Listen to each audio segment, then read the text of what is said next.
Assalamualaikum warahmatullahi wabarakatuh. Boleh. Selamat datang teman-teman di acara podcast kita. Kali ini kita akan membahas tentang pemuda inspiratif. Berbicara pemuda inspiratif, kita telah mengundang salah satu narasumber yang menurut kami seseorang ini dapat menginspirasi kita, khususnya di kalangan pemuda-pemuda. Langsung saja, sebelum kita mulai, silakan Kang memperkenalkan dirinya. Halo, nama saya Imam Permana. Apa aja nih yang harus kenalin? Nama, kegiatannya apa mungkin? Kalau kegiatan sehari-hari sih saya wirausaha. Selain juga ngurusin anak-anak di Saung Baca Lenteraku, itu aja. Oke. Nah, teman-teman, langsung saja kita ke pokok pembicaraannya ya. Kang, kan tadi udah bilang kalau misalnya Akang ini mengurus anak-anak ya. Kira-kira apa sih yang dikelola sama Akang? Ya, intinya bukan anak sendiri ya. Ya. Karena saya belum nikah. Boleh. Kirain udah nikah, Kang. belum. Jadi anak-anak di Saung Baca ya anak asuh sih, khususnya gitu. Kita punya taman baca yang kita namain Saung Baca Lenteraku, yang hari ini jadi perpustakaan desa gitu ya. Nemenin aja aktivitasnya gitu anak-anak. Kira-kira sejak kapan sih Kang Saung Baca Lenteraku itu didirikan? Kalau Saung Baca Lenteraku itu dari tahun 2018 ya. Tepatnya di bulan Agustus, sekitar Juli Agustus lah gitu. Motivasinya apa sih Kang bisa membuat itu gitu? Kalau motivasi saya sih sederhana gitu. Karena satu, lihat hari ini, lihat kondisi anak-anak kan gitu. Ya jadi keresahan diri juga, selain ya satu tuntutan dimana gue harus gerak gitu. Gue gak harus gini-gini aja. Apalagi kan gue gak bisa lanjut nih ke jenjang pendidikan yang tinggi gitu. Artinya gue gak mau stuck di sini aja. Gue harus bisa berbuat, itu aja. Untuk dana sendiri nih Kang, ya kita tahu lah kalau untuk membangun sesuatu itu kan perlu dana gitu. Betul. Kira-kira bisa diceritain gak sih Kang, dananya itu dapat dari mana? Apakah uang tabungan sendiri ataukah dapat dari teman-teman yang ikut membantu atau gimana? Kalau dana memang ya, dana itu ya satu faktor lah. Kalau kita buat sesuatu itu pasti butuh dana. Di awal pembangunan saung itu, kita bicara belum ke pembangunan ya. Oke. Awal dulu ngerintis saung, dulu gue ngampar. Gue cuman beli buku itu 20 buku yang harganya 5.000. Gue beli di depan Masjid As-Soheh Citerep gitu. Gue beli 20 buku tuh, harganya tuh 5.000. Yang itu uang memang pas-pasan banget gitu, uang gue. Tapi gue beliin ya karena gue juga pengen, masa sih nggak ada buku buat bacaan buat anak-anak gitu. Oke, mungkin rasa peduli itulah yang muncul ya untuk menggerakkan hati lu gitu kan, agar teman-teman atau anak-anak di sekitar lu ini bisa membaca gitu kan. Ya sebetulnya kalau bisa membaca ya pasti ya semua udah sekolah kan. Tapi ada juga tuh yang masih PAUD, cuman untuk antusias mereka mau membaca tuh lumayan kurang gitu. Justru gue pengen tuh nemuin semangat literasi itu aja. Karena kan gue dulu aktif juga di sekolah gitu, gue berorganisasi. Setelah lulus gue bingung mau ngapain gitu. Jadi ya latar belakangnya sih itu. Untuk tanggapan orang-orang sekitar nih, kayak seperti warga, keluarga, atau teman-teman sendiri itu gimana sih Kang?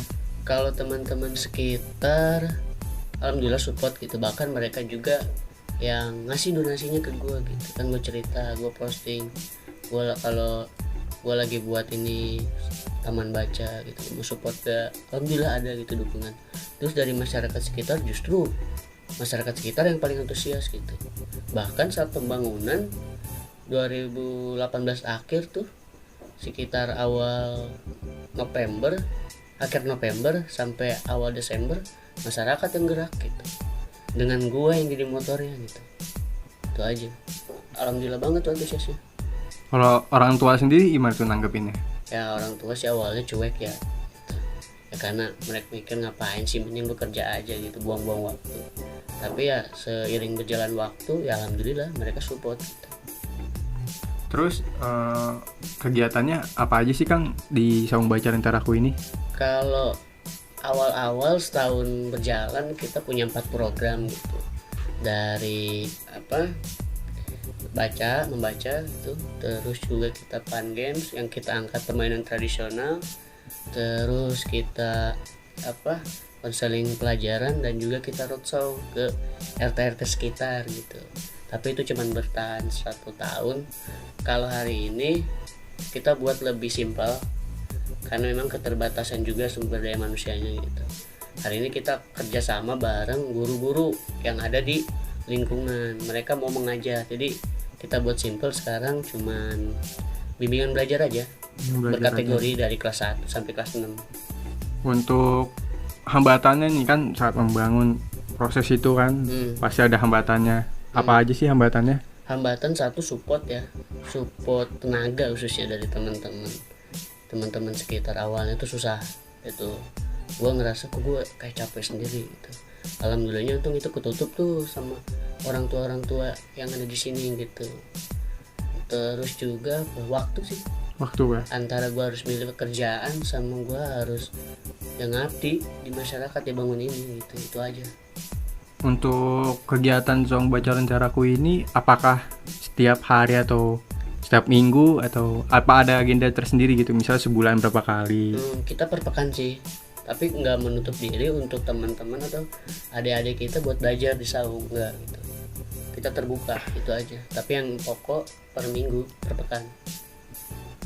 Ada gak sih feedback dari warga sekitar gitu ke elunya ini yang udah mengantusiasi untuk membangun nih, gue mau bangun ini.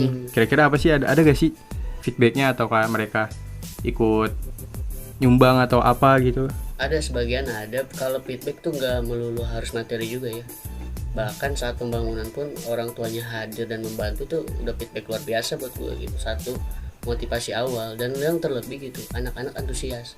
Itu yang menurut gue luar biasa gitu. Bahkan orang tuanya mengarahkan.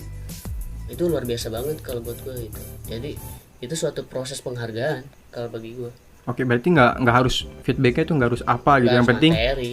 Ya penting dia udah support gue, dia udah ngebantu gue untuk ngedirin ini gitu ya. Yang terpenting mereka mau belajar di situ sambil mereka ngisi waktu luangnya, nggak melulu sama gadgetnya. Itu udah alhamdulillah banget gitu. Untuk anggotanya nih Kang, udah ada berapa sih anggota di Saung Baca Lenteraku ini? Pengurus atau apa nih? Pengurusnya. Kalau pengurus kita kalau lingkungan aja itu cuma 10. Kalau volunteer banyak sih, cuman ya gak nentu aja. Ada yang datang cuman ngisi waktu luang, itu aja. Kalau intinya sih 10. Kira-kira nih Kang, kalau teman-teman di rumah nih, kalau pada mau ikut berpartisipasi, mau ngajar, entah mau memberikan permainan atau memberi buku, itu bisa nggak sih Kang? Bisa dong, kita terbuka kok, kita open. Cuman ya hari ini lagi-lagi itu kondisi mengalahkan kita untuk kita gak berbuat apa-apa. Mungkin bisa setelah pandemi, itu aja. Kita terbuka intinya. Untuk teman-teman yang mempunyai kelebihan atau ya ingin sekedar berpartisipasi mengajar adik-adik kita di Saung Baca Lenteraku, tentu banget bisa. Tapi boleh. Untuk kali ini mungkin terhalang karena adanya pandemi COVID-19 ini ya. Oke Kang, selanjutnya nih Kang ya, ada gak sih harapan lu nih apa buat adik-adik ini nih yang sudah ikut belajar, udah ikut masuk gitu di Saung Baca Lenteraku ini? Kalau pesan dan harapan ya semoga kita istiqomah gitu kan, terus kita mau belajar, gak kenal usia kita masih muda ataupun kita udah tua gitu. Karena kan menuntut ilmu itu gak ada batasan usia ya, bahkan sampai yang lahat baru tuh gak ada kewajiban gitu ya. Itu ya istiqomah aja sih gitu, dan gak bosan-bosan, intinya mau belajar. Oke Kang, terakhir nih, sehubung waktunya mepet nih Kang, kan mungkin kita nanti bisa ngobrol-ngobrol lebih panjang lagi ya. Boleh. Satu kata atau satu apa sih yang lu mau bicarain gitu ya buat teman-teman semua nih, buat anak-anak muda khususnya? Ya, pesan gue tuh simpel banget gitu. Kita yang hari ini terpelajar gitu, ayo kita berbuat untuk masyarakat gitu. Karena kita ini lini terdepan seharusnya gitu. Kita yang terdidik, kita yang harus membantu masyarakat membangun gitu. karena kembali sekian kalinya gitu, darah muda tuh, usia muda kita harus digunain yang bermanfaat. Itu aja sih. Itu aja Kang ya. Itu aja. Oke teman-teman, sehubung waktunya mulai menipis, mungkin lain kali kita boleh. bisa Siap. berbicara lebih panjang lagi Kang. Boleh. Oke. Mungkin cukup sekian teman-teman acara kali ini, berbincang-bincang kali ini dengan Kang Imam. Kurang lebihnya mohon maaf. Assalamualaikum warahmatullahi wabarakatuh.